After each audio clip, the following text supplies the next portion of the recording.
1990년대 말부터 불기 시작한 조기 유학 열풍. 수많은 아버지가 가족을 위해 홀로 한국에 남아 돈을 버는 기러기 아빠가 되었습니다.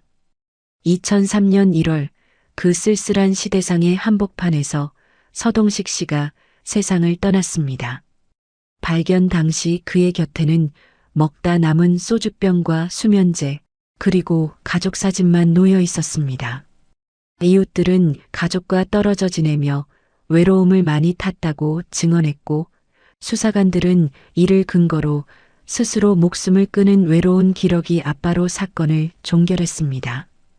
가족을 위해 모든 것을 희생했던 한 남자의 인생은 그렇게 고독사라는 세 글자로 요약되었습니다. 하지만 서동식 씨는 알고 있었습니다. 그는 자신의 죽음을 예감하고 딸을 위해 마지막 보험을 들어놓았습니다. 돈으로 나오는 보험금이 아니었습니다. 그것은 바로 7년이라는 시간을 건너뛰어 배달된 자신의 죽음에 대한 생생한 중계방송이었습니다.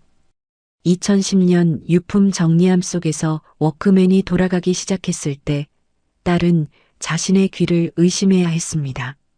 잡음 섞인 테이프 속에서 들려오는 TV 뉴스 앵커의 목소리. 1월 13일 9시 뉴스입니다. 사망 추정 시각을 정확히 가리키는 그 시각, 방 안에는 혼자가 아닌 누군가가 더 있었습니다. 죽은 자가 남긴 타임캡슐, 그리고 그 안에 갇혀있던 추악한 욕망의 민낯. 아버지가 목숨을 걸고 딸에게 전하고 싶었던 마지막 메시지는 과연 무엇이었을까요? 그날의 이야기 시작합니다.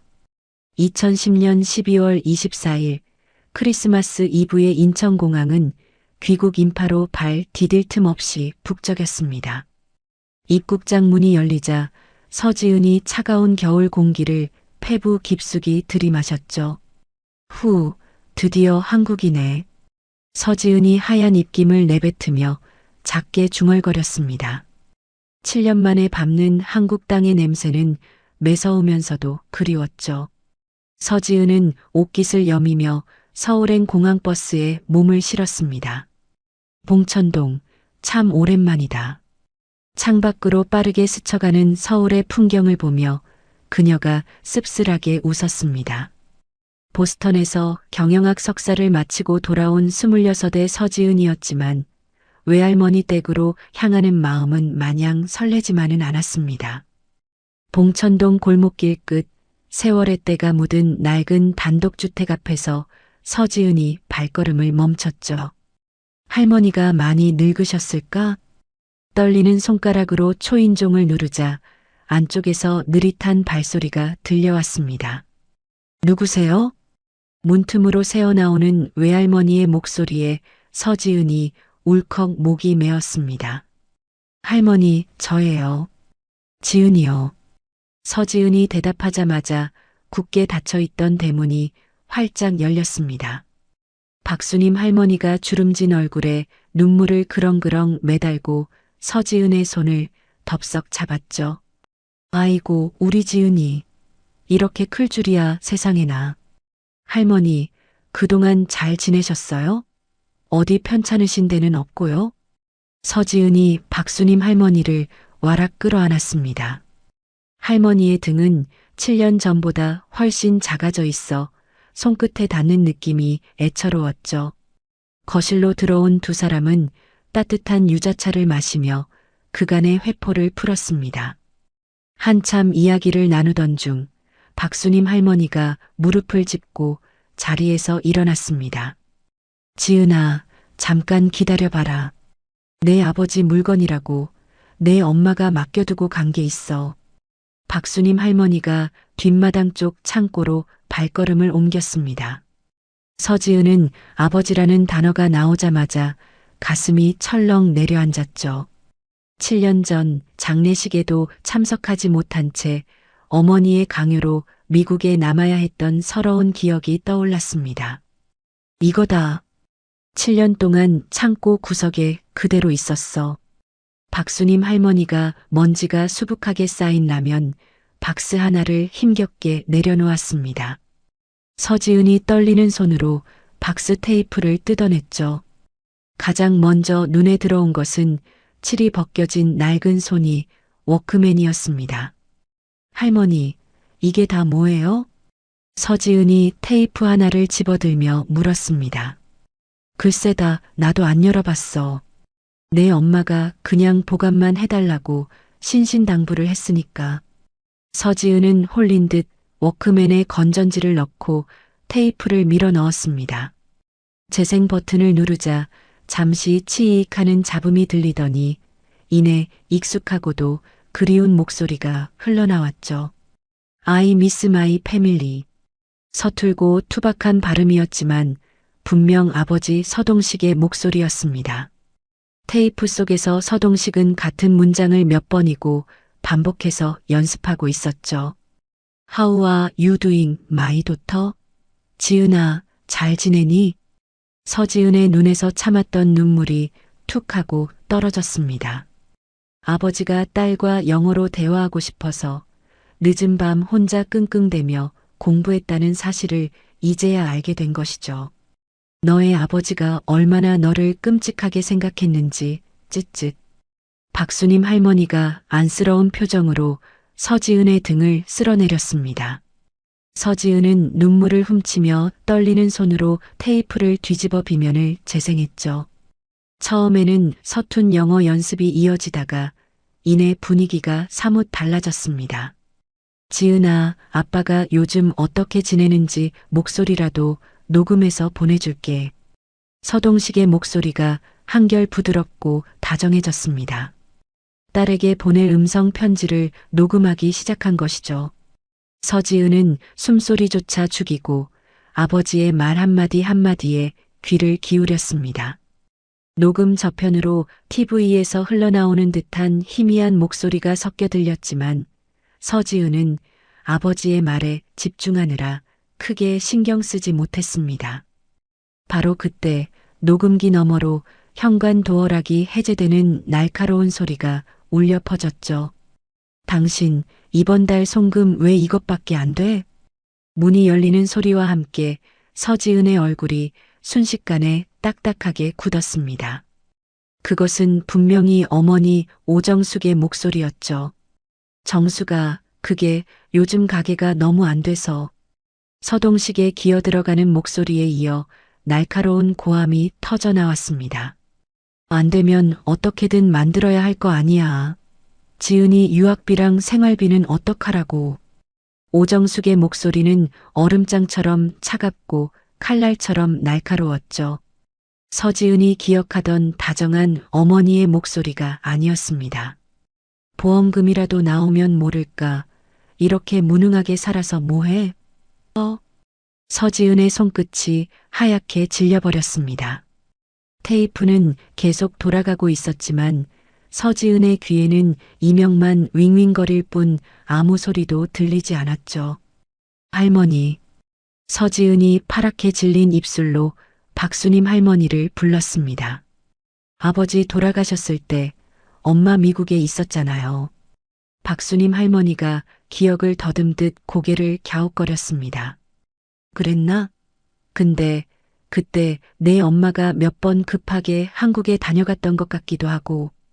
뭐라고요? 그게 정말이에요? 서지은이 박수님 할머니의 손을 꽉 움켜쥐었죠. 확실해요? 엄마가 그때 한국에 왔었어요? 글쎄, 워낙 오래된 일이라 가물가물하네.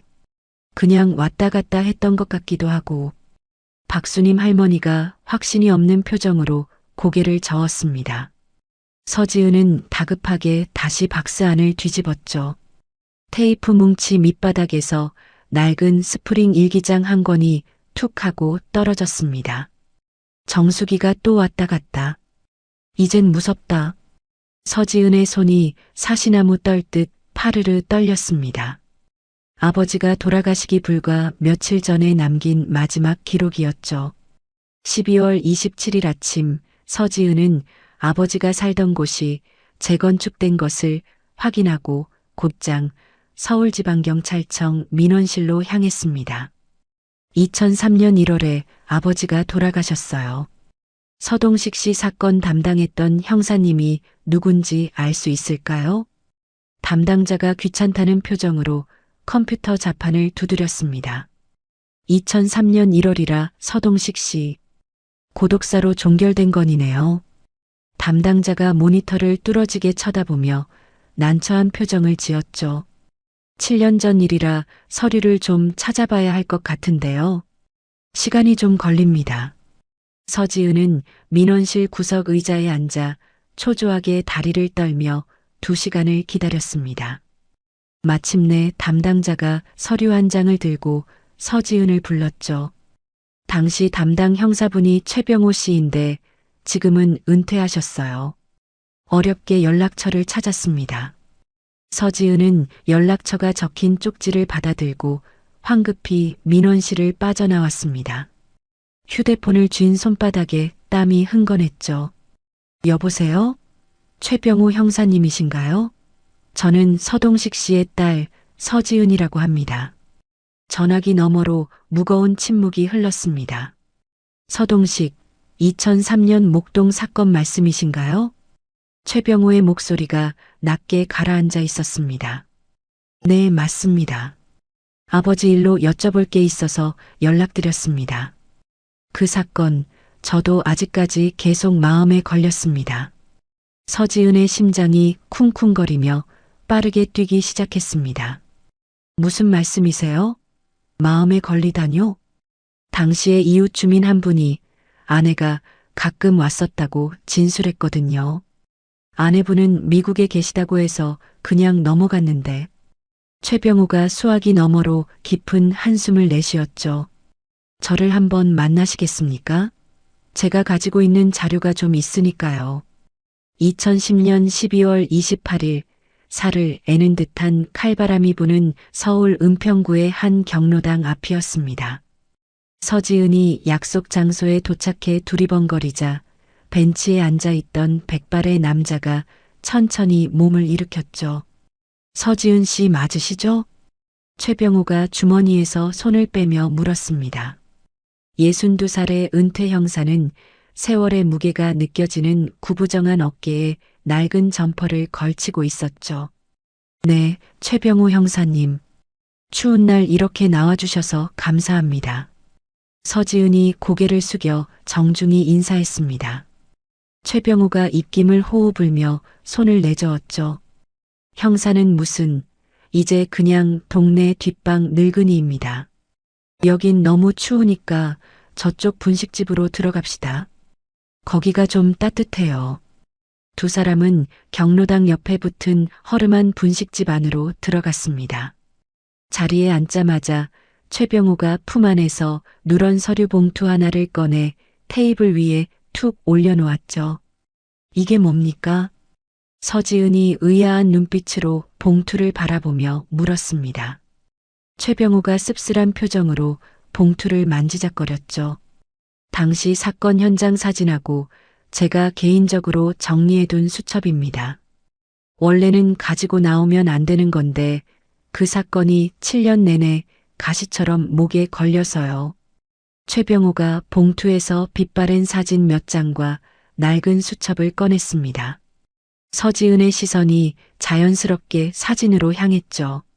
아버지가 마지막까지 머물렀던 아파트 내부가 적나라하게 찍혀 있었습니다. 이건 거실 바닥에는 소주병 2개가 처참하게 나뒹굴고 있었고 테이블 위에는 물이 반쯤 담긴 컵 하나가 놓여 있었죠. 아버님께서는 2003년 1월 15일 오후 3시쯤 발견되셨습니다. 이웃 주민이 며칠째 인기척이 없다고 신고를 했죠. 최병호가 돋보기를 꺼냈으며 수첩을 펼쳤습니다. 사망 추정 시각은 1월 13일 밤에서 14일 새벽 사이였고 사인은 급성 심근경색으로 기록됐습니다. 서지은이 사진 속 아버지의 흔적을 들여다보며 입술을 지그시 깨물었습니다. 최병호가 검지 끝으로 다른 사진 한 장을 가리켰죠. 그런데 현장에서 좀 묘한 게 발견됐어요. 투명한 유리컵 하나를 클로즈업한 사진이었습니다. 최병호의 목소리가 낮게 깔렸죠. 이 컵 안에서 수면제 성분이 다량 검출됐습니다. 그래서 저희도 처음엔 누군가 개입했을 타살 가능성을 열어두고 수사했죠. 수면제요? 타살일 수도 있다는 말씀이세요? 서지은의 목소리가 미세하게 떨렸습니다. 최병우가 난처한 듯 미간을 찌푸렸죠. 당시에 아내분께 연락을 드렸더니 남편이 평소 심한 불면증 때문에 약을 복용해 왔다고 하시더군요.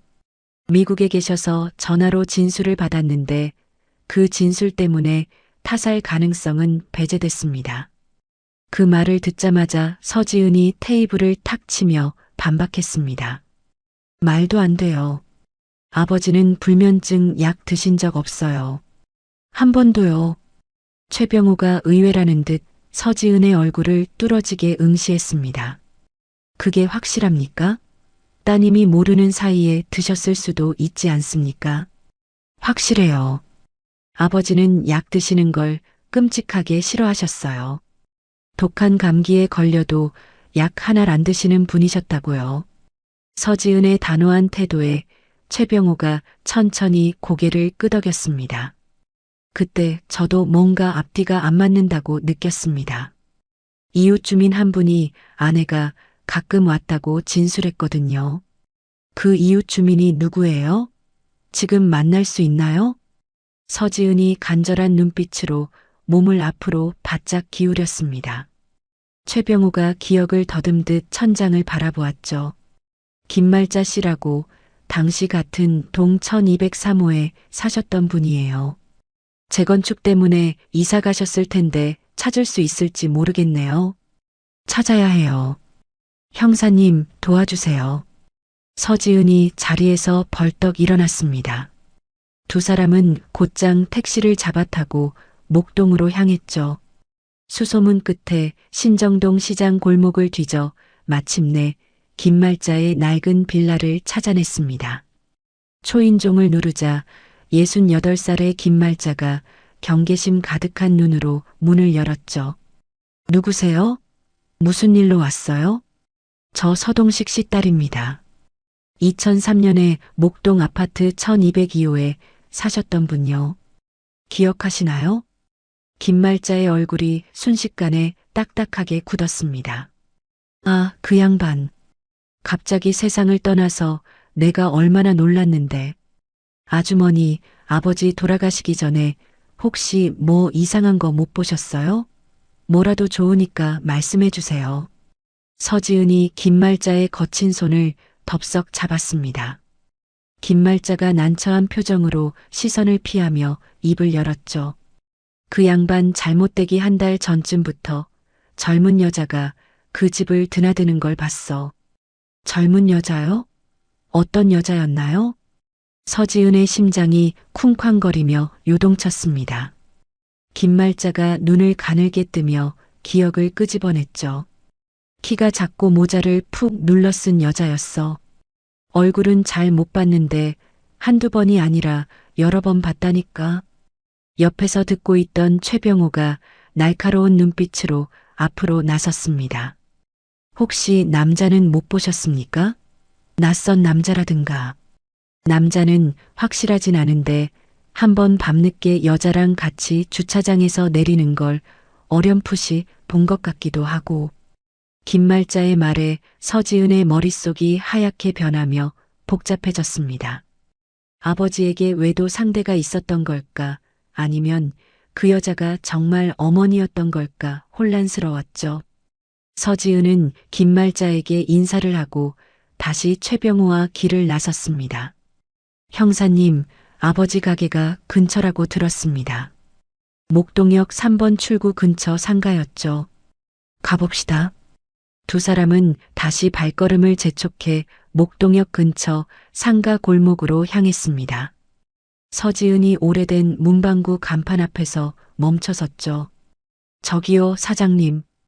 혹시 2003년에 이 근처에서 전자제품 수리점 하셨던 서동식 씨 아세요?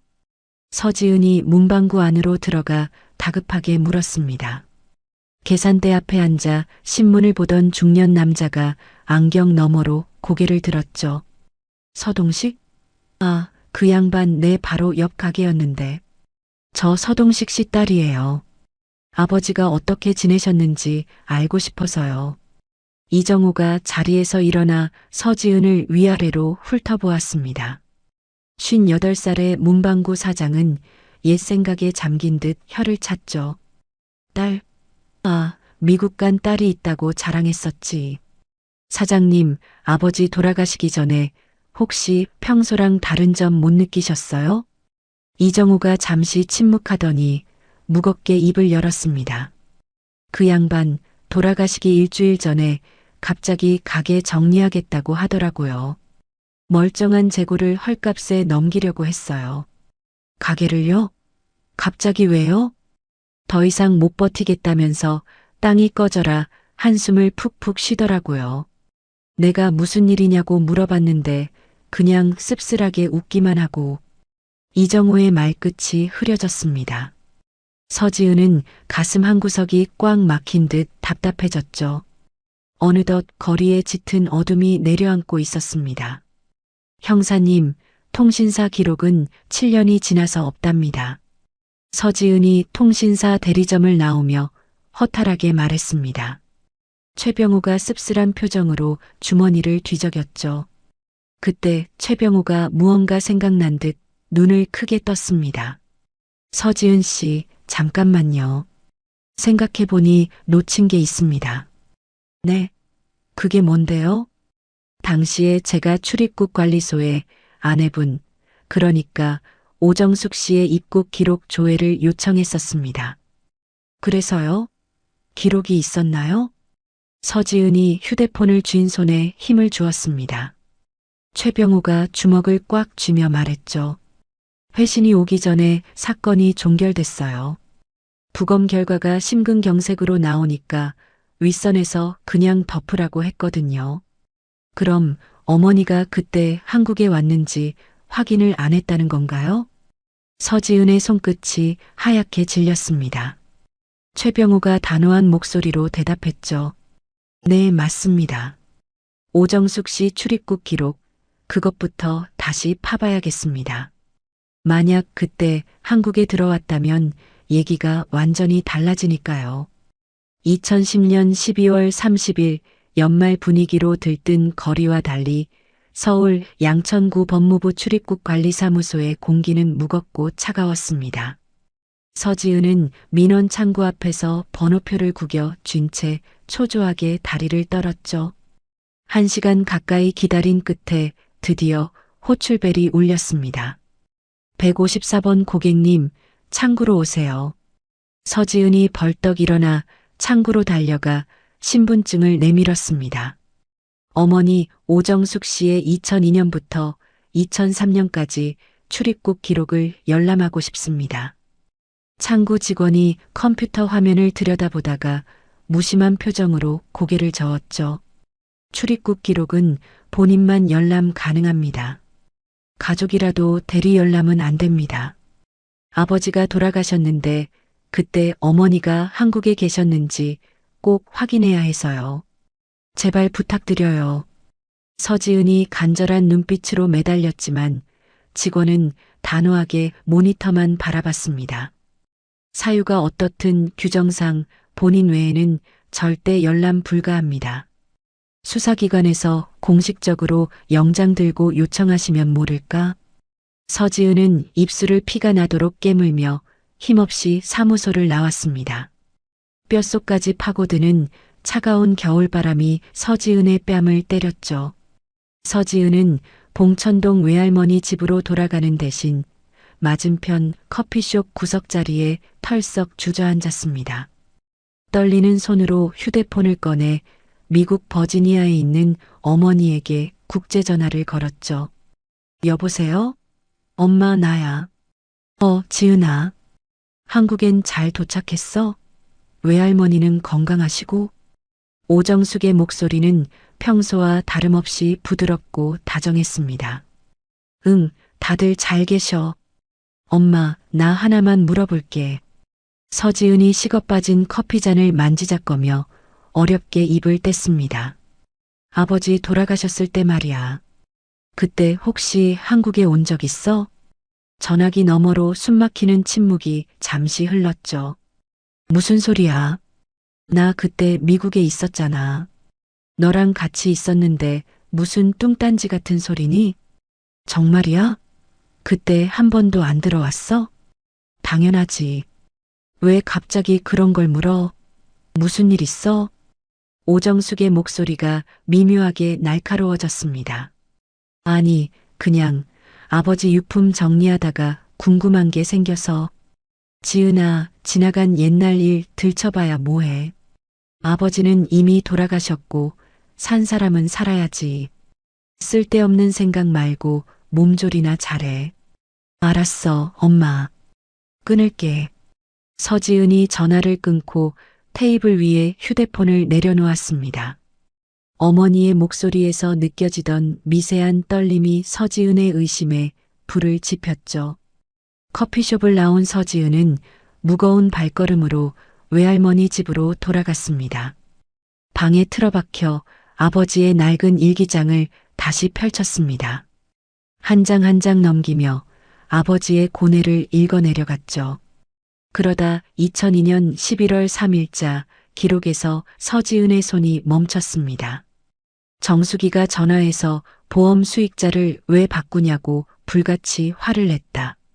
지은이한테 남겨주고 싶다고 했더니 내가 빨리 죽기를 바라냐고 소리를 질렀다. 무섭다. 서지은의 눈동자가 흔들렸습니다. 아버지가 보험 수익자를 바꾸려 했다는 사실을 처음 알게 된 것이죠. 다음 날 아침 서지은은 날이 밝자마자 외할머니를 찾았습니다. 박수님 할머니가 장롱 깊숙한 곳에서 누렇게 바랜 서류 뭉치를 꺼내 주었죠. 이거 내 아버지 장례 치를 때 보험금 청구하면서 받았던 서류다. 혹시나 해서 안 버리고 뒀어. 서류에는 H생명이라는 보험사 이름과 함께 담당 설계사 박진수라는 이름이 선명하게 적혀 있었습니다. 서지은은 곧바로 H생명 고객센터에 전화를 걸어 박진수의 행방을 물었죠. 네, 고객님. 박진수 설계사님은 현재 종로 지점에서 근무 중이십니다. 서지은은 택시를 잡아타고 종로로 질주했습니다. H생명 종로 지점에 도착한 서지은이 헐레벌떡 안내 데스크로 달려갔죠. 박진수 설계사님 계세요? 예전에 저희 아버지 보험을 담당하셨던 분인데요. 잠시 후 47살쯤 되어 보이는 말끔한 인상의 남자가 상담실에서 나왔습니다. 저를 찾으셨다고요? 안녕하세요. 저 서동식 씨 딸 서지은입니다. 2003년에 아버지 보험 담당하셨죠? 박진수의 얼굴이 순식간에 굳어졌습니다. 서동식 씨 기억합니다. 너무 갑작스럽게 돌아가셔서 저도 많이 놀랐었죠. 설계사님, 아버지가 돌아가시기 전에 보험 수익자를 바꾸려고 했다면서요? 박진수가 당황한 기색으로 주변을 두리번거렸습니다. 여기서 말씀드리기 좀 곤란하네요. 안으로 들어오시죠. 두 사람은 구석에 있는 빈 상담실로 들어갔습니다. 박진수가 문을 닫고 한숨을 내쉬며 자리에 앉았죠. 아버님께서 2002년 말에 저를 찾아오셨어요. 수익자를 아내분에서 따님으로 바꾸고 싶다고 하셨죠. 아주 급해 보이셨습니다. 그래서요? 왜 못 바꾼 거죠? 서류를 준비해야 하는데 따님이 해외에 계셔서 가족관계 증명서 같은 필수 서류가 하나 빠졌어요. 아버님께서 1월 15일에 서류 챙겨서 다시 오시겠다고 하셨는데 박진수가 말끝을 흐리며 고개를 떨궜습니다. 약속한 날 하루 전날 돌아가셨죠. 서지은의 손이 부들부들 떨렸습니다. 그때 아버지가 무슨 말씀 안 하셨어요? 이유라던가. 박진수가 잠시 눈을 감고 7년 전 그날을 회상했습니다. 아버님께서 그러셨어요. 내가 죽으면 이 돈만큼은 내 딸한테 가야 한다고. 절대 아내에게 가면 안 된다고. 왜요? 왜 그렇게까지 말씀하셨어요? 저도 여쭤봤는데 대답을 안 하시더라고요. 그냥 표정이 정말 많이 절박해 보이셨어요. 마치 무슨 일이 일어날 걸 아시는 것처럼. 서지은이 힘이 풀린 듯 의자 등받이에 몸을 기댔습니다. 머릿속이 엉망진창으로 꼬여버렸죠. 그 보험금은 결국 어떻게 됐나요? 수익자 변경이 완료되기 전에 돌아가셨으니까 법적으로 원래 수익자인 아내분께 지급됐습니다. 1억 5천만 원이요. 서지은의 눈앞이 아득해졌습니다. 어머니가 그 돈으로 미국에서 여유롭게 생활해왔다는 사실이 뼈아프게 다가왔죠. 비틀거리는 걸음으로 상담실을 나온 서지은은 다시 외할머니 집으로 돌아왔습니다. 방구석에 처박혀 아버지의 일기장을 미친 듯이 뒤적였죠. 2002년 12월 15일자 일기에서 서지은의 시선이 딱 멈췄습니다. 미국 교민 모임에서 아는 사람한테 들었다. 정수기가 교회 집사랑 가깝게 지낸다는 소문이 파다하다고 한다. 세비탄 인교회라고 했다. 서지은이 떨리는 손으로 휴대폰을 꺼내 인터넷 검색창을 열었습니다. 세비탄 인교회를 검색하자 버지니아 페어팩스에 위치한 한인 교회 홈페이지가 떴죠. 서지은은 핏발선 눈으로 교회 연역과 조직 구성을 샅샅이 뒤졌습니다. 게시판 구석에 박제된 2002년 성탄절 행사 사진을 발견한 순간 서지은의 심장이 멎는 듯 했습니다. 사진 속에서 어머니 오정숙이 낯선 남자와 다정하게 팔짱을 끼고 활짝 웃고 있었죠. 사진 밑에는 박성준 집사라는 이름이 선명하게 박혀 있었습니다. 서지은이 박성준이라는 이름을 메모장에 꾹꾹 눌러 적었습니다. 그때 휴대폰이 요란하게 울렸죠. 여보세요? 서지은 씨? 저 문방구 이정호예요.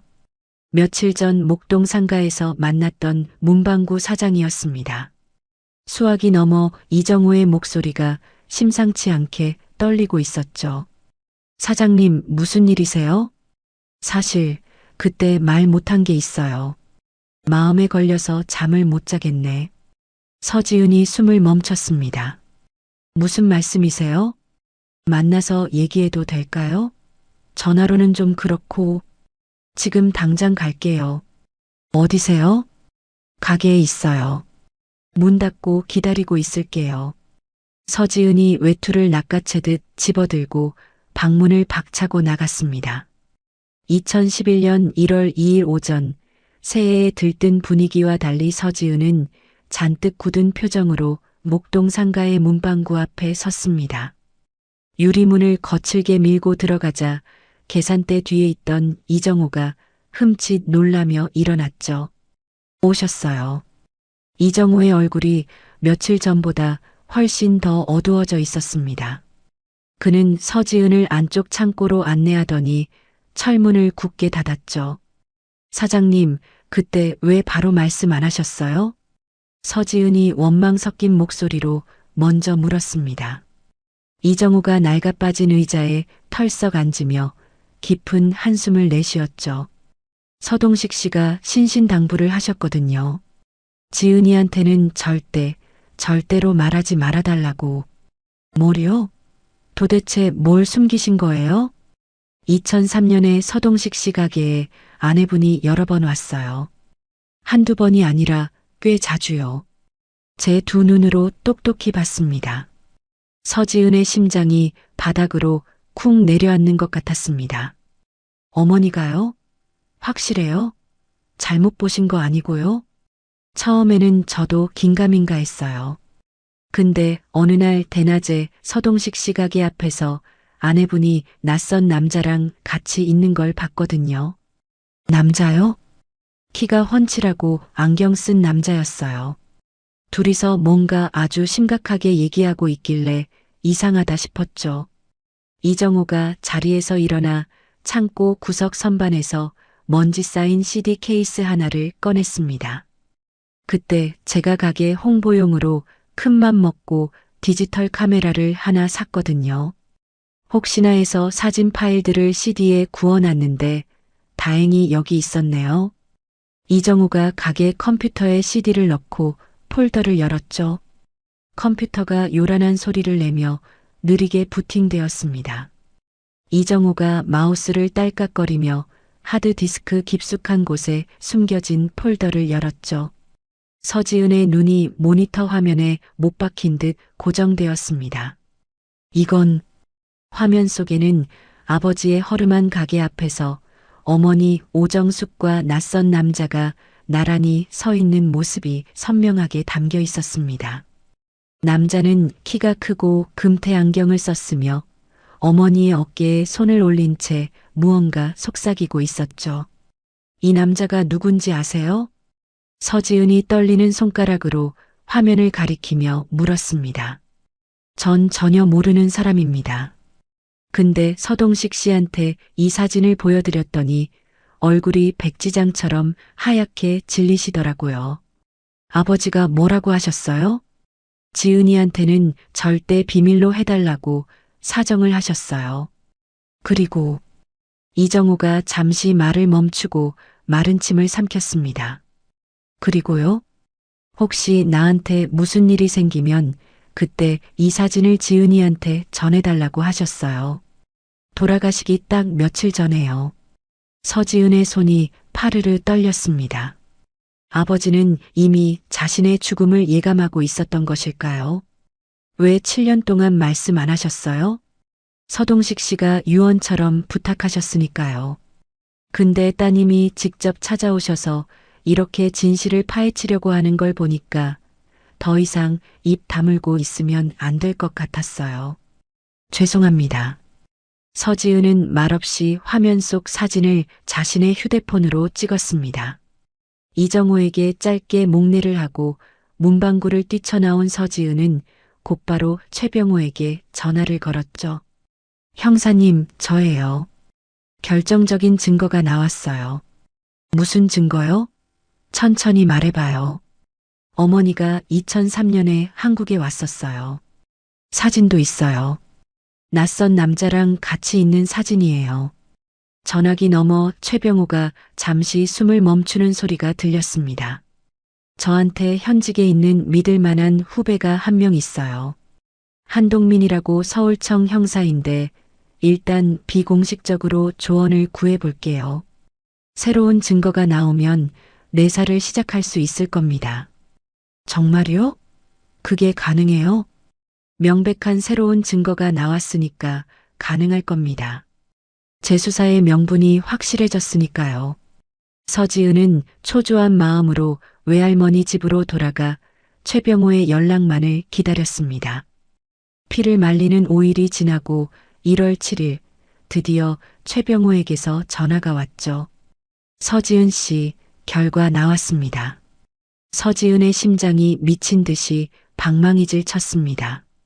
오정숙 씨가 2002년 10월부터 2003년 2월 사이에 총 4차례나 한국에 입국한 기록이 나왔어요.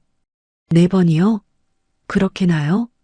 마지막 입국이 2003년 1월 12일이고 출국이 1월 14일이에요. 서지은의 눈앞이 순간 하얘지며 현기증이 일었습니다.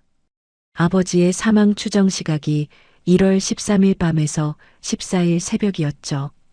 어머니의 한국 체류 기간과 소름 끼치도록 정확하게 일치했습니다. 형사님, 이거 저도 압니다. 한동민 형사한테 다 얘기해뒀어요. 정식으로 재수사를 검토하겠다고 하더군요. 서지은의 손에 힘이 빠져 휴대폰을 놓칠 뻔했습니다. 직접 만나서 얘기하시죠. 한동민 형사가 내일 서지은 씨를 참고인으로 만나고 싶어 합니다.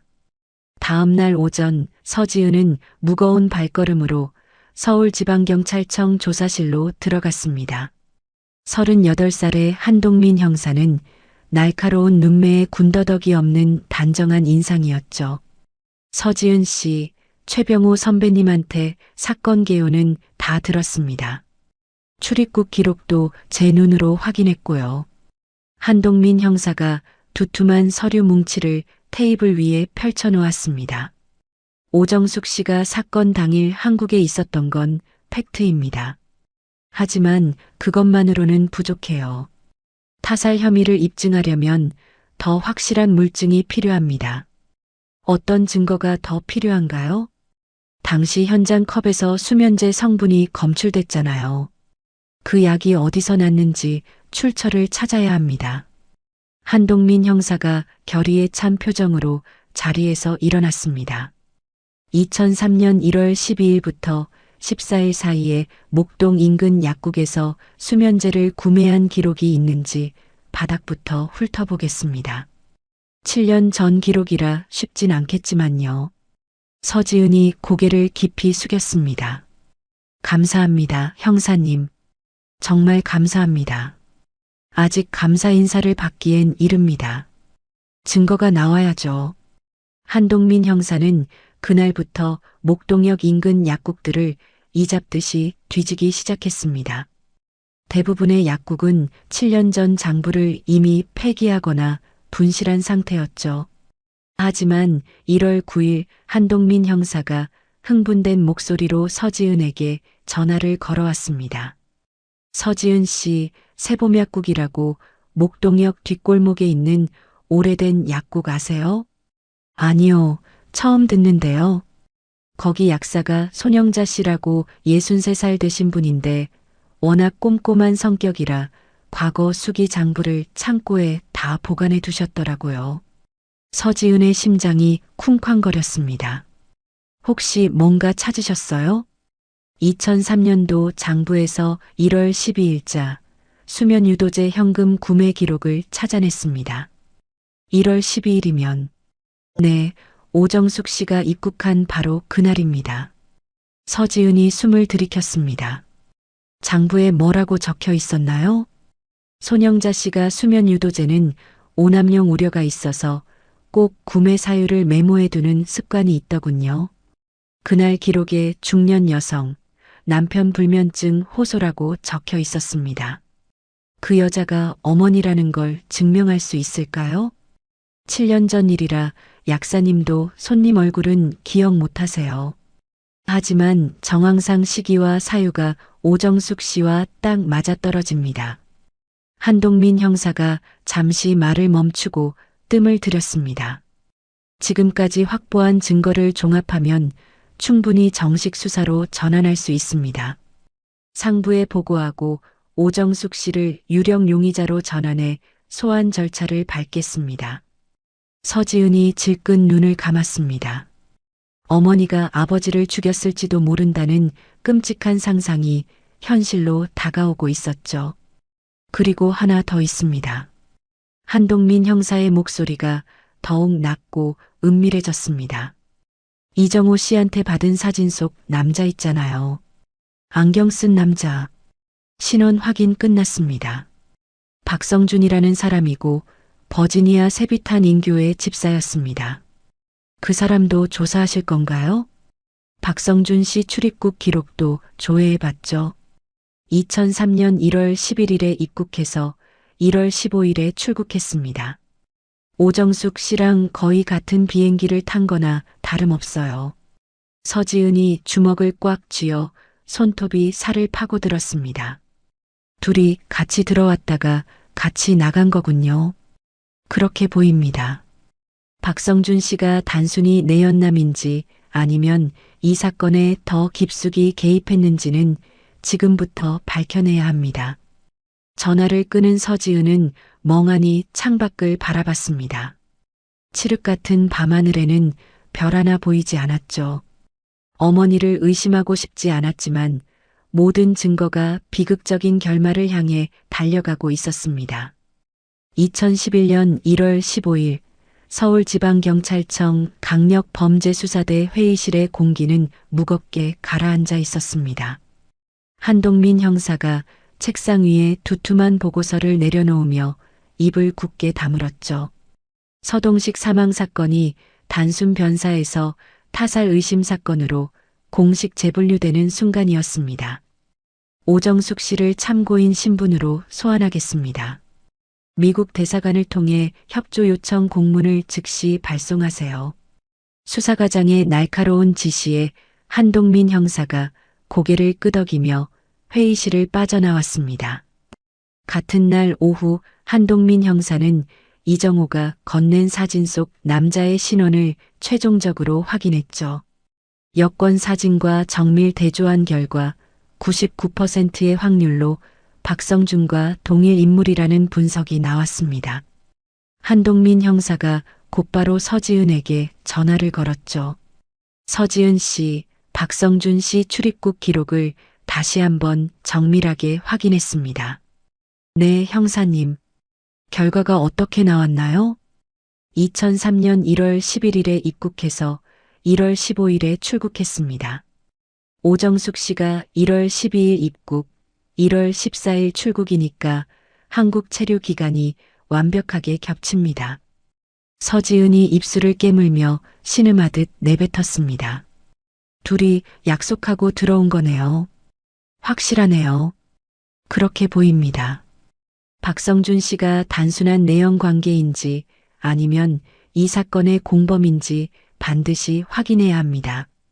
현재 미국에 거주 중인 것으로 파악돼서 현지 경찰에 소재 파악 요청을 넣어뒀습니다. 전화를 끊은 서지은은 멍하니 휴대폰을 바라보며 생각에 잠겼습니다. 문득 이웃 주민 김말자가 했던 말이 뇌리를 스치고 지나갔죠. 모자를 푹 눌러 쓴 여자와 함께 있던 남자를 본 것 같다는 그 말이. 서지은은 지체 없이 택시를 타고 신정동으로 향했습니다. 김말자의 집 앞에서 초인종을 누르자 잠시 후 문이 열렸죠. 아이고, 또 오셨네. 무슨 일 있어? 김말자가 걱정스러운 표정으로 서지은을 안으로 들였습니다. 아주머니, 죄송한데 하나만 더 여쭤봐도 될까요? 정말 중요해서요. 서지은이 휴대폰을 꺼내 이정호에게 받은 사진과 박성준의 여권 사진을 나란히 화면에 띄워 보여주었습니다. 혹시 이 남자 본 적 있으세요? 그때 아버지 집에 드나들던 여자랑 같이 있던 남자요. 김말자가 안경을 고쳤으며 사진을 뚫어지게 들여다봤습니다.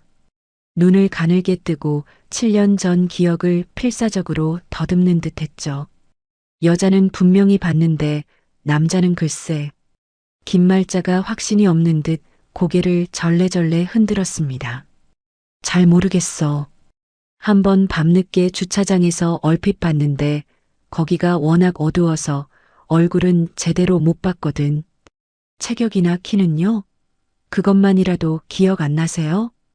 키가 좀 컸던 것 같기도 하고, 아휴, 7년 전 일이라 가물가물하네. 미안해요. 서지은이 실망감을 감추며 고개를 숙였습니다. 아닙니다. 감사합니다. 혹시라도 더 생각나시는 거 있으면 꼭 연락 주세요. 김말자의 집을 나온 서지은은 곧장 최병호에게 전화를 걸었습니다. 형사님, 아버지 장례식 치렀던 곳이 혹시 어디였는지 기억하세요? 목동 성당이었던 걸로 기억합니다. 갑자기 그건 왜요? 혹시 그때 장례미사 집전하셨던 신부님이 아직 계실까 해서요. 뭐라도 단서를 찾고 싶어서요. 글쎄요, 8년 전이니까 한번 성당 사무실에 문의해 보시죠. 서지은은 지푸라기라도 잡는 심정으로 목동 성당으로 발걸음을 옮겼습니다. 성당 사무실에서 문의한 결과 2003년 당시 장례미사를 집전한 김효셉 신부가 아직 재직 중이라는 놀라운 소식을 들었죠. 김효셉 신부님을 잠시 만나 뵐 수 있을까요? 잠시 후 70살쯤 되어 보이는 백발의 신부가 인자한 미소를 띠며 사무실로 들어왔습니다. 무슨 일로 저를 찾으셨나요? 안녕하세요, 신부님. 저 서동식 씨 딸입니다. 2003년에 아버지 장례미사를 집전해 주셨다고 들어서요. 김효셉 신부의 얼굴에 순식간에 짙은 그늘이 스쳤습니다. 아, 서동식 형제님. 기억합니다. 너무 갑작스럽게 그것도 홀로 돌아가셔서 참 안타까웠죠. 신부님, 혹시 그때 장례식에 누가 왔었는지 기억나세요? 김효셉 신부가 잠시 허공을 응시하며 기억을 되살렸습니다. 이웃 주민들이랑 근처 상가에서 장사하시던 분들이 몇 명 오셨던 것 같아요. 그런데 아직도 기억에 남는 이상한 점이 하나 있었어요. 이상한 점이요? 그게 뭔가요? 아내분이 장례식에 코빼기도 안 비치셨거든요. 해외에 계시다고 듣긴 했지만 남편 장례식에 아내분이 안 오시는 건 흔치 않으니까요. 서지은의 손끝이 파르르 떨렸습니다. 어머니가 장례식에 안 왔어요? 네. 따님도 안 오셨고요. 상주도 없이 치러지는 장례라 더 마음이 아팠습니다. 서지은이 질끈 눈을 감았습니다. 그때 어머니가 울먹이며 전화로 장례식에 오지 말라고 했던 기억이 생생하게 떠올랐죠. 지금 학기 중인데 왔다 갔다 하면 공부에 지장 있다. 아버지도 네가 공부 마치길 원하실 거다라며 굳고 말렸던 거 목소리가. 그리고 며칠 후에 아내분한테 국제 전화가 왔었습니다. 김효셉 신부가 조심스럽게 말을 이었습니다. 전화요? 어머니가요? 네. 근데 그게 참 묘했어요. 남편 장례를 치른 지 얼마 안 됐는데 목소리에 울먹임이나 슬픔이 전혀 안 느껴지더라고요. 뭐라고 하셨는데요? 보험금 수령 절차를 아주 꼼꼼하게 물으시더군요. 사망 진단서는 어디서 떼냐? 서류는 어디로 보내야 하냐? 돈은 언제 나오냐? 아주 사무적이고 차분한 태도였습니다. 서지은의 얼굴이 차갑게 굳어버렸습니다. 감사합니다, 신부님. 말씀해 주셔서 정말 감사합니다. 성당을 비틀거리는 걸음으로 나온 서지은은 떨리는 손으로 한동민 형사에게 전화를 걸었습니다. 김효셉 신부의 충격적인 증언을 전하자 한동민 형사가 무거운 한숨을 내쉬었죠. 정황 증거가 점점 한 곳을 가리키고 있네요. 오정숙 씨 소환 준비는 거의 끝났습니다. 이제 부르기만 하면 됩니다. 그로부터 이틀 후인 1월 20일 누구도 예상치 못한 일이 벌어졌습니다. 오정숙이 예고도 없이 갑자기 한국행 비행기에 몸을 실은 것이죠. 인천공항에 도착한 오정숙은 입국장을 나서자마자 기다렸다는 듯 경찰에 잦은 출석 의사를 밝혔습니다. 동시에 서지은의 휴대폰으로 짧은 문자 메시지 하나가 도착했죠. 지은아, 엄마야. 오해를 풀려고 한국에 왔어. 만나자. 서지은은 휴대폰을 손에 쥐고 한참 동안 멍하니 화면을 노려봤습니다. 곧이어 한동민 형사의 다급한 전화가 걸려왔죠. 서지은 씨, 들으셨죠? 어머니께서 잦은 출석하셨습니다. 지금 조사실에서 조사 중이에요. 뭐라고 하세요? 뭐라고 변명하던가요? 당시 귀국한 건 인정하셨습니다. 근데 남편분이 너무 아파 보여서 걱정되어 몰래 와서 보고만 갔다고 주장하고 계세요. 그게 다예요? 그 말도 안 되는 소리가. 박성준 씨에 대해서는 그냥 교회 봉사활동같이 한 지인일 뿐이라고 딱 잡아떼시네요. 한국에서 만난 적도 없고 아무 관계도 아니라고요. 서지은이 으득 소리가 나도록 이를 악물었습니다. 새빨간 거짓말이에요. 절대 그럴 리 없어요. 저도 압니다. 하지만 확실한 물증 없이는 더 이상 추궁할 수가 없어요. 일단 조사 상황을 지켜보시죠. 전화를 끊은 서지은은 차창 밖으로 빠르게 스쳐가는 서울의 야경을 바라봤습니다. 어머니가 도대체 무슨 생각으로 제 발로 한국에 왔는지 알 수 없었죠. 오해를 풀겠다는 그 말이 진심인지 아니면 수사망을 빠져나가기 위한 또 다른 연극인지 알 수 없어 서지은의 속은 까맣게 타들어갔습니다. 2011년 1월 22일 서울지방경찰청 형사과 사무실에는 팽팽한 긴장감이 감돌았습니다. 한동민 형사는 오정숙의 진술서가 놓인 책상을 손가락으로 두드리며 깊은 생각에 잠겼죠. 앞뒤가 맞지 않는 진술, 불안한 눈빛, 그리고 무엇보다 7년의 공백이 그의 형사적 직감을 계속해서 건드렸습니다. 이거 아무래도 냄새가 나. 너무 뻔한 레퍼토리야. 한동민 형사가 혼잣말을 하며 국립과학수사연구원 의뢰서를 작성했습니다. 2003년 서동식 씨 부검 기록 재분석, 그리고 당시 현장에서 수거된 컵의 잔여물 정밀 성분 분석. 이 두 가지면 답이 나오겠지. 일주일이라는 시간이 흘러 도착한 국과수의 분석 결과 보고서는 충격적이었습니다. 한동민 형사가 떨리는 눈으로 보고서를 읽어내려갔죠. 사망 당시 서동식 씨의 혈중 수면제 농도, 치사량 수준, 게다가 알코올과 반응하면 호흡 곤란을 일으키는 특정 성분이 검출됨. 보고서 하단에는 통상적인 불면증 치료 용량의 3배 이상 투여된 것으로 추정됨이라는 붉은 글씨가 선명했습니다. 한동민 형사가 다급하게 서지은에게 전화를 걸었습니다. 서지은 씨, 국과수 결과 나왔습니다. 지금 통화 괜찮으십니까? 네, 형사님. 결과가 어떻게 나왔나요? 아버님, 혈중에서 검출된 수면제 양이 정상 용량의 3배가 넘습니다. 이건 실수로 드실 수 있는 양이 아닙니다. 서지은의 숨소리가 거칠어졌습니다. 그러면 누군가 일부러 먹였다는 건가요? 스스로 그렇게 많은 양을, 그것도 술이랑 같이 드셨을 가능성은 제로에 가깝습니다. 타살 혐의점이 확실해졌습니다. 서지은이 수화기를 쥔 손에 힘을 주며 결심한 듯 말했죠. 형사님, 제가 드릴 게 있어요. 아버지 유품인 카세트 테이프 뒷면에 녹음된 게 있거든요. 카세트 테이프요? 거기에 뭐가 녹음되어 있습니까? 처음엔 영어 연습인 줄만 알았는데 녹음 중간에 문이 열리면서 거실 TV 소리가 함께 녹음됐어요. TV 소리요? 네. 1월 13일 9시 뉴스입니다라는 앵커 목소리가 아주 선명하게 들려요. 그 직후에 어머니가 바로 들어와서 소리를 지르시고요. 그날 밤 어머니가 그 집에 계셨던 것 같아요. 당장 가져오실 수 있습니까? 아주 중요한 증거가 될 겁니다.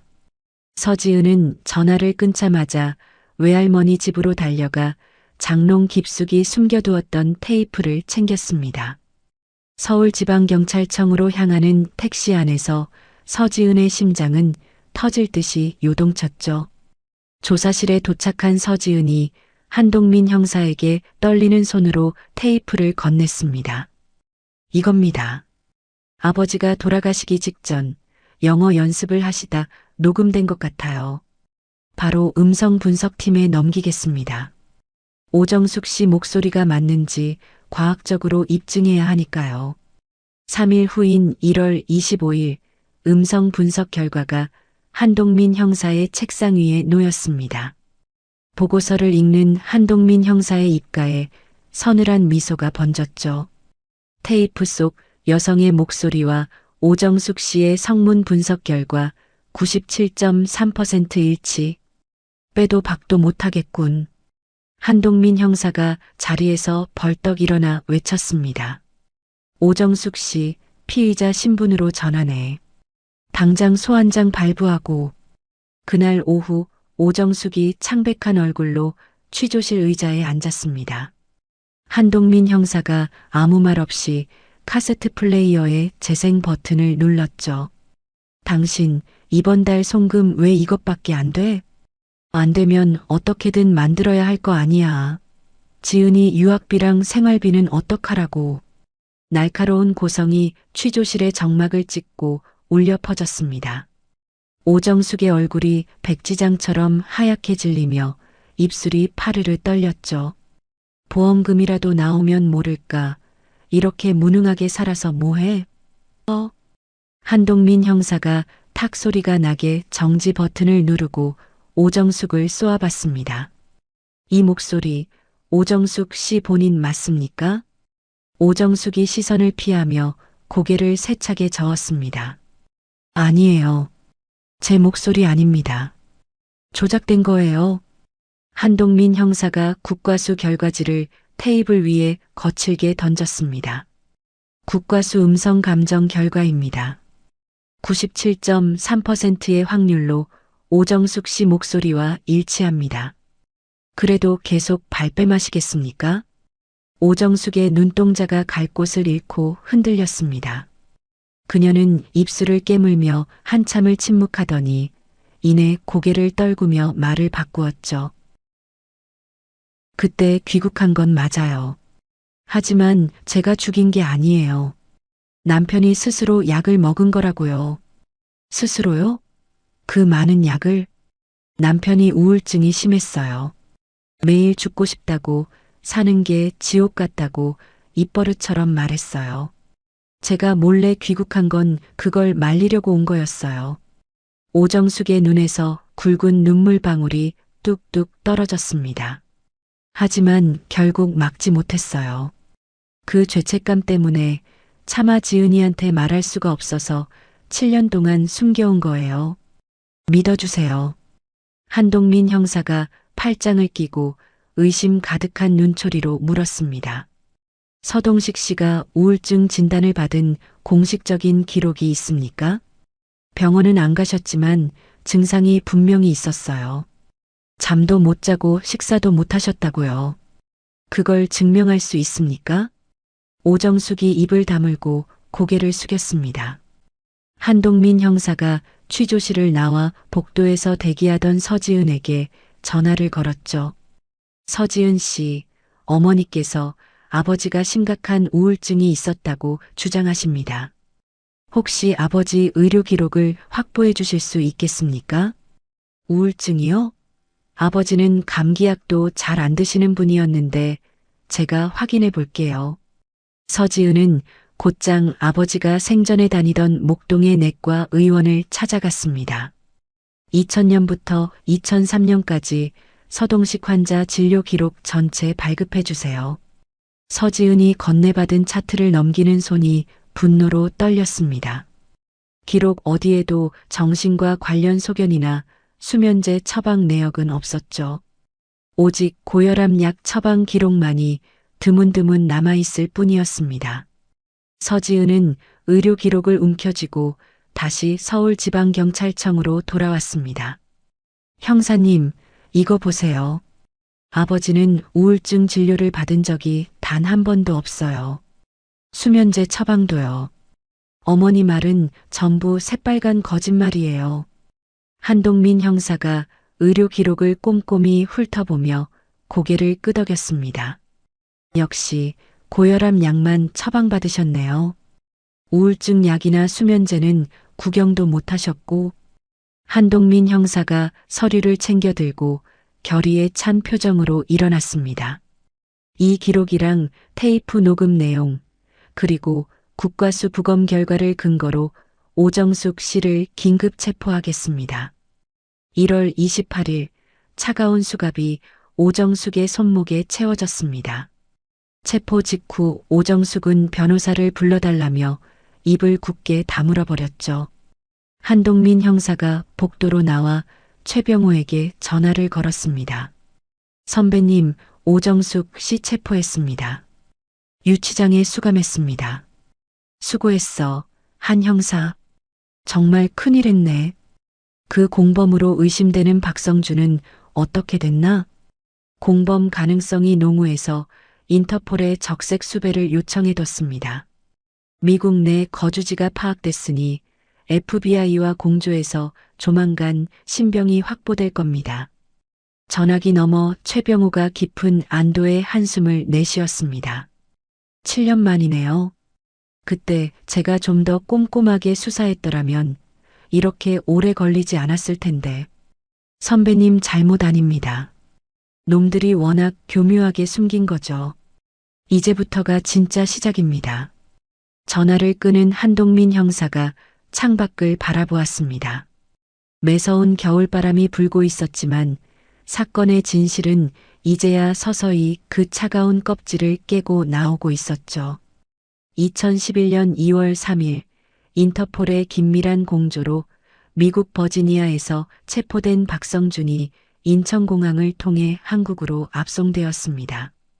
수갑을 찬 채 호송차에 오르는 박성준의 얼굴은 깊게 눌러쓴 모자와 마스크로 가려져 있었지만 초조한 기색이 역력했죠. 서울지방경찰청 조사실의 공기는 무겁게 가라앉아 있었습니다. 한동민 형사가 박성준을 노려보며 맞은편 의자에 앉았죠. 박성준 씨, 오정숙 씨와는 정확히 어떤 관계입니까? 박성준이 시선을 피하며 고개를 저었습니다. 무슨 관계라니요? 그냥 같은 교회 다니면서 봉사활동 같이 한 지인일 뿐입니다. 한동민 형사가 코웃음을 치며 서류 봉투에서 사진 한 장을 꺼내 테이블 위에 탁 내려놓았습니다. 이정우가 제공한 7년 전 그날의 결정적 사진이었죠. 이 사진 한번 보시죠.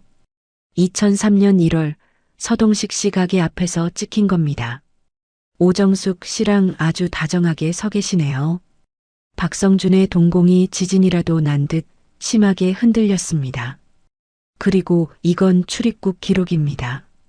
한동민 형사가 쐐기를 박듯 또 다른 서류를 내밀었습니다. 박성준 씨는 2003년 1월 11일에 입국해서 1월 15일에 출국하셨고 오정숙 씨는 1월 12일 입국해서 1월 14일에 출국했습니다. 한국 체류 기간이 아주 절묘하게 겹치네요. 이것도 우연입니까? 박성준이 입술을 피가 나도록 깨물었습니다. 솔직하게 인정하시죠. 오정숙 씨와 무슨 사이였습니까? 박성준이 한참 동안 침묵하더니 깊은 한숨과 함께 입을 열었습니다. 연인 사이였습니다. 언제부터요? 2002년 초부터요. 교회에서 처음 만나서 서로 마음이 통해서 가까워졌습니다. 한동민 형사가 몸을 앞으로 바짝 기울이며 압박했죠. 2003년 1월에 왜 오정숙 씨랑 같이 한국에 들어오신 겁니까? 목적이 뭡니까? 정숙이가 아니 오정숙 씨가 남편한테 이혼 서류에 도장 받으러 간다고 했어요.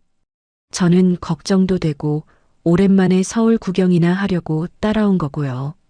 서울 구경이요? 그 말을 믿으란 겁니까? 네. 정숙이가 일 빨리 끝내고 같이 놀러 다니자고 했으니까요.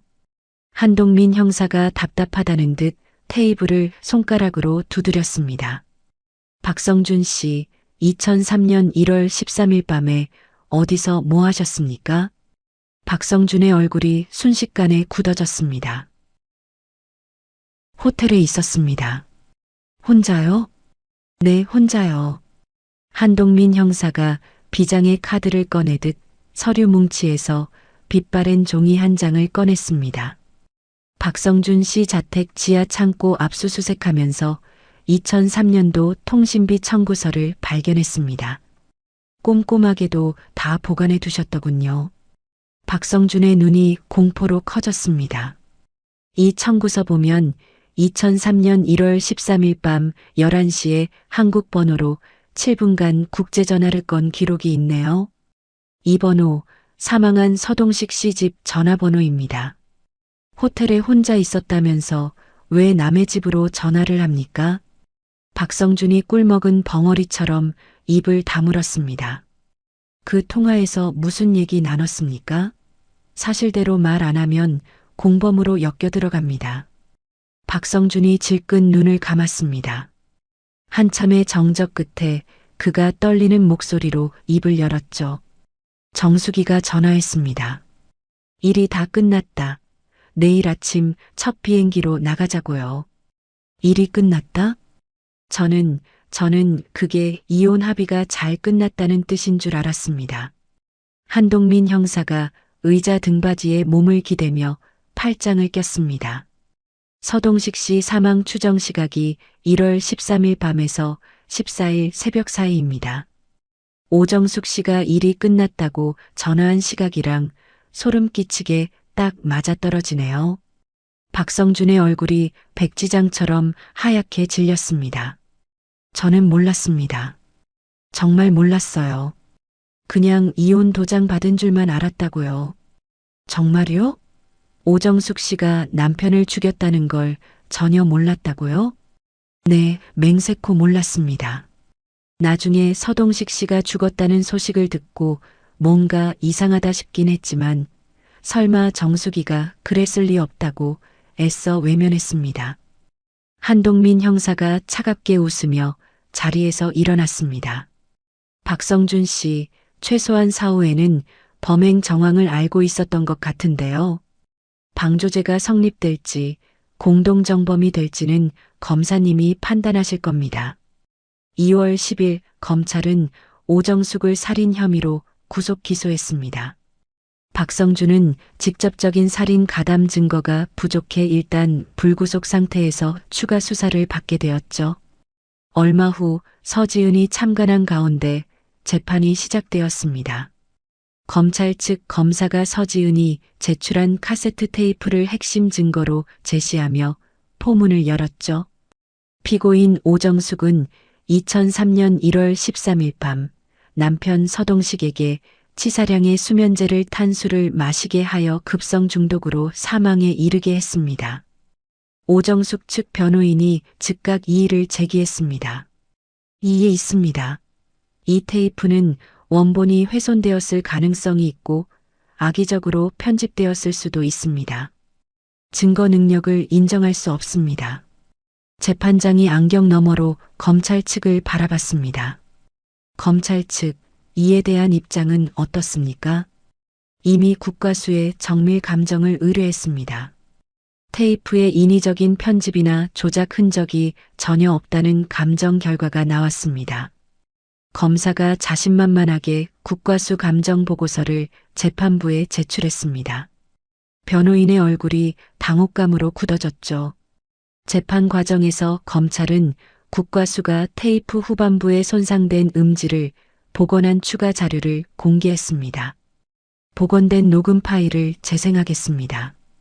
법정 안에 치익하는 잡음이 흐르다 오정숙의 목소리가 섬뜩하게 울려 퍼졌습니다. 네가 없어지면 다 해결돼. 방청석이 술렁이며 웅성거리는 소리로 가득 찼습니다. 서지은은 두 손으로 입을 틀어막고 흐르는 눈물을 삼켰죠. 피고인석에 앉은 오정숙이 고개를 푹 떨궜습니다. 더 이상 변명할 여지가 없는 명백한 자백이나 다름없었죠. 검찰이 최종 논고를 위해 일어섰습니다. 피고인 오정숙은 남편의 사망보험금 1억 5천만 원을 노리고 치밀하게 범행을 계획했습니다. 남편이 보험 수익자를 딸로 변경하려 한다는 사실을 알게 되자 변경 처리가 완료되기 전 서둘러 범행을 저질렀습니다.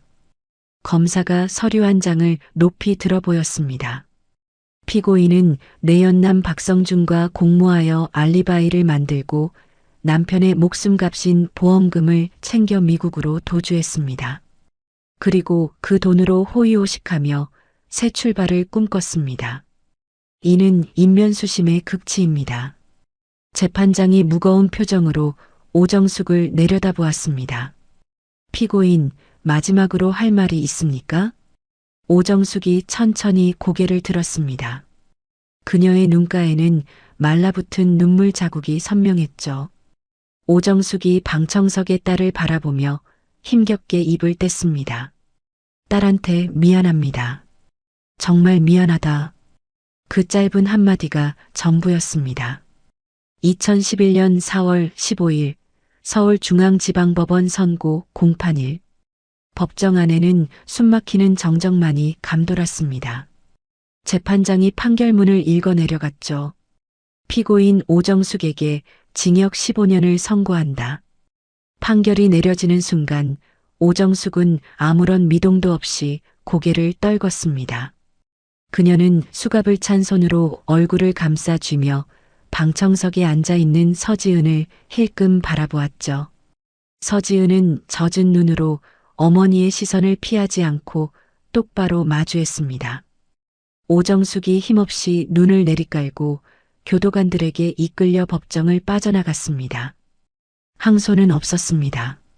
서지은은 텅 빈 법정에 홀로 남아 7년 동안 묻혀있던 진실의 무게를 가만히 견뎌내고 있었습니다. 2011년 5월 오정숙이 차가운 철창 안에 갇힌 후 서지은은 홀가분하면서도 한편으론 텅 빈 마음을 안고 외할머니 집을 다시 찾았습니다. 뒷마당 창고 앞에 선 서지은은 녹슬어 삐걱거리는 문고리를 잡고 한참을 망설이다가 결심한 듯 문을 활짝 열어젖혔죠. 먼지 냄새와 곰팡이 냄새가 뒤섞인 공기 속에 아버지의 유품 박스가 덩그러니 놓여 있었습니다. 서지은이 박스를 힘겹게 들어 거실로 옮겼습니다. 지은아, 거기서 뭐하니? 박수님 할머니가 부엌에서 마른 행주에 손을 닦으며 나오셨죠. 아버지 물건 정리 좀 하려고요. 이제 보내드려야죠. 서지은이 덤덤한 척 박스 뚜껑을 열었습니다. 워크맨과 낡은 영안 사전, 그리고 수십 개의 카세트 테이프들이 주인을 잃은 채 쌓여 있었죠. 서지은이 물건들을 하나씩 꺼내다가 박스 바닥 깊숙한 곳으로 손을 밀어 넣었습니다. 손끝에 종이 뭉치의 투박한 질감이 느껴졌죠. 노란 고무줄로 단단히 묶인 편지 뭉치였습니다. 서지은이 떨리는 손으로 고무줄을 풀고 첫 번째 편지를 펼쳤습니다. 꾹꾹 눌러 쓴 아버지의 익숙한 필체가 눈에 들어오자 시야가 흐려졌죠. 2000년 3월 15일. 지은아, 오늘 네가 미국으로 떠났다. 공항 게이트로 들어가며 손 흔드는 내 뒷모습이 자꾸 눈에 밟혀서 발길이 안 떨어지는구나. 서지은의 눈가에 그렁그렁 눈물이 고였습니다. 아빠도 이제부터 영어 공부 열심히 해서 나중에 미국 가면 너랑 영어로 멋지게 얘기할 거다. 그때까지 밥 잘 먹고 건강하게 지내라. 서지은이 입술을 깨물며 다음 편지를 넘겼습니다. 2002년 아버지가 딸을 그리워하며 썼지만 우표값조차 아끼려 했는지 차마 붙이지 못한 편지들이 수북했습니다. 2002년 8월 10일. 지은아, 이번 달 학비 보내느라 적금을 깼다. 그래도 아빠는 괜찮다. 네가 좋은 환경에서 공부하는 게 아빠의 유일한 소원이니까. 서지은의 손끝이 파르르 떨렸습니다. 퇴직금도 다 찾아서 보냈다. 요즘 가게가 영 안 돼서 힘들지만 너한테는 차마 말 못하겠다. 아빠가 힘들다고 하면 착한 우리 딸이 공부 포기하고 달려올까봐 걱정이다. 서지은이 편지를 바닥에 내려놓고 두 손으로 얼굴을 감싸쥐었습니다. 아버지가 자신의 유학 뒷바라지를 위해 뼈와 살을 깎아내고 있었다는 사실이 거대한 바위처럼 가슴을 짓눌렀죠. 할머니. 서지은이 젖은 눈으로 고개를 들어 박수님 할머니를 바라봤습니다. 왜 그래, 지은아? 편지에 뭐라고 쓰여 있길래 그래? 제가 유학 가겠다고 철없이 졸랐어요. 그때 아버지가 반대 안 하시고 웃으면서 다녀오라고 하셨거든요. 근데 이렇게 힘들게 사셨던 줄 꿈에도 몰랐어요. 박수님 할머니가 다가와 서지은의 굽은 등을 거친 손으로 쓸어주었습니다. 내 아버지는 원래 그런 사람이야. 속이 문드러져도 자식 앞에서는 힘든 티 안 내는 미련한 사람이지. 서지은이 마지막 편지를 펼쳤습니다. 2002년 12월 돌아가시기 한 달 전에 쓴 편지였죠. 지은아, 요즘 몸도 마음도 많이 힘들다. 하지만 너한테 이런 나약한 소리 하면 안 되겠지. 아빠는 괜찮다. 정말 괜찮아. 네가 훌륭한 사람으로 잘 되는 게 아빠한테는 인생의 전부니까. 서지은이 편지를 가슴에 품고 소리 없이 오열했습니다. 종이 위로 뜨거운 눈물이 뚝뚝 떨어져 아버지의 글씨를 번지게 했죠. 며칠 후 따스한 햇살이 내리쬐는 오후에 최병호가 서지은을 찾아왔습니다. 봉천동 골목 어귀에서 만난 두 사람은 근처 공원 벤치에 나란히 앉아 캔 커피를 따서 마셨죠. 서지은 씨, 길고 길었던 사건이 드디어 마무리됐네요. 최병호가 놀이터에서 뛰어노는 아이들을 바라보며 씁쓸하게 말했습니다. 다 형사님 덕분이에요. 형사님이 아니었으면 영원히 묻혔을 거예요. 아니에요. 저야말로 부끄럽고 죄송합니다. 최병호가 고개를 깊이 숙였습니다. 그때 제가 조금만 더 꼼꼼히 수사했으면 7년이라는 세월을 허비하지 않았을 텐데 이웃 주민 진술을 그냥 흘려듣지 말았어야 했어요. 서지은이 고개를 저으며 최병호의 손을 잡았습니다. 형사님 잘못 아니에요. 그때는 정황만 있고 증거가 없었잖아요. 오히려 은퇴하시고도 자료를 버리지 않고 보관해 주셔서 감사해요. 최병호가 주름진 눈가에 미소를 띠며 서지은을 바라봤습니다. 형사복 벗고 나서도 그 사건이 가시처럼 목에 걸려 있었어요. 뭔가 중요한 걸 놓친 게 있다는 느낌이 계속 들었거든요. 이제야 두 다리 뻗고 잘 수 있겠습니다. 덕분에 아버지 억울함을 풀었어요. 제 평생의 은인이세요. 정말 감사합니다.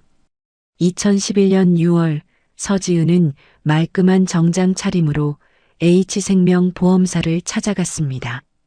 아버지의 유일한 법정 상속인 자격으로 범죄 수익 환수 절차를 밟았죠.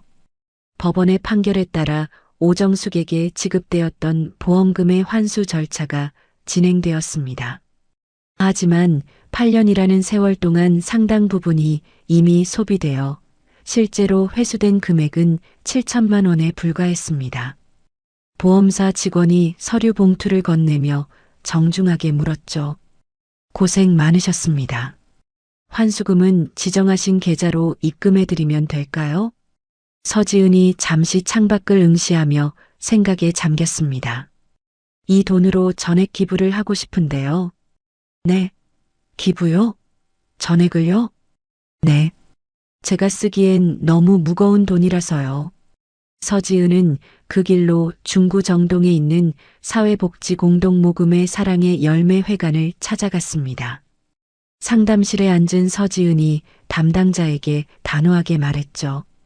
7천만 원 전액을 기부하고 싶습니다. 다만 사용처를 제가 지정해도 될까요? 담당자가 놀란 표정으로 고개를 끄덕였습니다. 물론입니다. 지정 기탁 제도를 이용하시면 됩니다. 어떤 분들을 위해 쓰이길 원하시나요?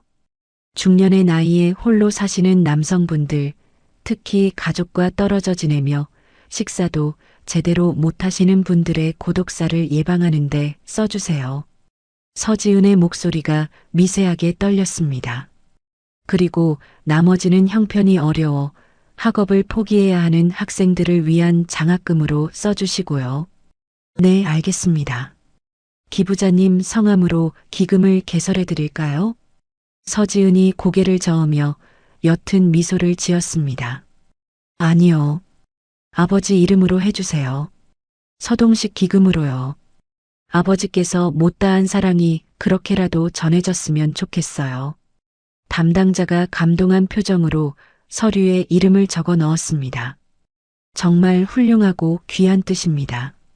아버님 이름이 빛나도록 꼭 필요한 이웃들에게 잘 전달하겠습니다. 한편 박성준은 결정적인 살인 증거 불충분으로 법망을 피해갔습니다. 하지만 오정숙과의 불륜 사실과 폐륜적인 행각이 미국 한인 사회에 낱낱이 알려지면서 그는 다니던 새빛 한인교회에서 쫓겨나고 말았죠. 결국 그는 버지니아를 떠나 아무도 모르는 곳으로 야반도주하듯 종적을 감췄습니다. 7월의 어느 무더운 날 서지은이 다시 목동 상가를 찾았습니다. 오래된 문방구 앞에서 이정호가 먼지를 털다 말고 서지은을 반겼죠. 어이구, 지은 씨 왔어요? 얼굴이 한결 좋아졌네. 네, 사장님. 인사드리러 왔어요. 서지은이 준비해온 작은 선물 상자를 내밀었습니다. 이게 뭐예요? 웬 선물? 그냥 제 마음이에요. 그때 그 사진 주셔서 정말 감사했어요. 덕분에 진실을 밝힐 수 있었어요. 이정호가 선물을 받아들며 멋쩍은 듯 머리를 극적였습니다. 아휴, 당시에 바로 말했어야 했는데. 7년이나 입 다물고 있어서 내가 죄인이지. 아니에요. 아버지가 절대 말하지 말라고 부탁하셨다면서요. 이정우가 잠시 침묵하다가 문방구 안쪽을 바라보며 나지막이 입을 열었습니다. 사실 그 사진을 찍어둔 진짜 이유가 따로 있어요. 네? 무슨 이유죠? 서동식 씨가 돌아가시기 딱 3일 전에 저한테 오셔서 그러셨어요. 이 사장, 혹시 나한테 무슨 일이 생기면 이 사진을 우리 지은이한테 꼭 전해달라고. 내 마지막 보험이라고. 서지은의 눈이 휘둥그레졌습니다. 아버지가 정말 그렇게 말씀하셨어요? 네. 그때는 그게 무슨 불길한 소리냐고 타박했는데 지금 생각해보면 본인의 운명을 미리 예감하셨던 것 같아요. 딸을 위해 마지막 증거를 남겨두신 거죠. 서지은이 가만히 눈을 감았습니다. 아버지가 죽음의 공포 속에서도 마지막 순간까지 오직 딸을 위해 진실의 조각을 남겨두었다는 사실이 가슴을 후벼 팠죠. 2011년 12월 24일 다시 크리스마스 이브가 돌아왔습니다. 정확히 1년 전 아버지의 테이프를 처음 발견했던 그날이었죠. 서지은이 목도리를 두르고 외할머니 집 대문을 열었습니다. 지은아, 왔구나. 춥지? 박수님 할머니가 따뜻한 미소로 맞아주었죠. 네, 할머니. 다녀올 곳이 있어서요. 서지은이 뒷마당 창고 앞에 섰습니다. 손에는 새 건전지를 넣은 아버지의 낡은 워크맨이 들려 있었죠. 서지은이 이어폰을 귀에 꽂고 1년 전 멈췄던 그 테이프를 넣고 재생 버튼을 눌렀습니다. 치익하는 잡음과 함께 아버지의 서툴지만 정겨운 목소리가 흘러나왔습니다. I miss my family. 서지은이 창고 벽에 기대어 눈을 감았습니다. 차가운 겨울바람이 서지은의 붉어진 볼을 스치고 지나갔죠. How are you doing, my daughter? 지은아, 밥은 잘 먹고 다니지? 테이프가 거의 끝나갈 무렵 지직거리는 소리 너머로 아버지의 마지막 목소리가 들려왔습니다. I love you, 지은. always. 아빠는 항상 널 사랑한다. 서지은의 감은 눈에서 뜨거운 눈물이 주르륵 흘러내렸습니다. 그녀는 워크맨의 정지 버튼을 누르고 한참을 그렇게 서 있었습니다. 마치 아버지의 온기가 귓가에 남아있는 듯 했죠. 서지은이 워크맨을 소중하게 가슴에 품었습니다. 외할머니 집 대문을 나서며 까만 밤하늘을 올려다보았죠. 유난히 시리도록 파란 겨울 하늘에 별 하나가 서지은을 내려다보듯 반짝이고 있었습니다. 오늘 이야기 끝까지 함께 해주셔서 감사합니다. 댓글로 잘 들었다고 한마디 남겨주신다면 큰 힘이 될 거예요. 여러분의 하루에도 고요한 빛과 평온한 순간들이 스며들길 바라고 구독과 좋아요 부탁드립니다. 감사합니다.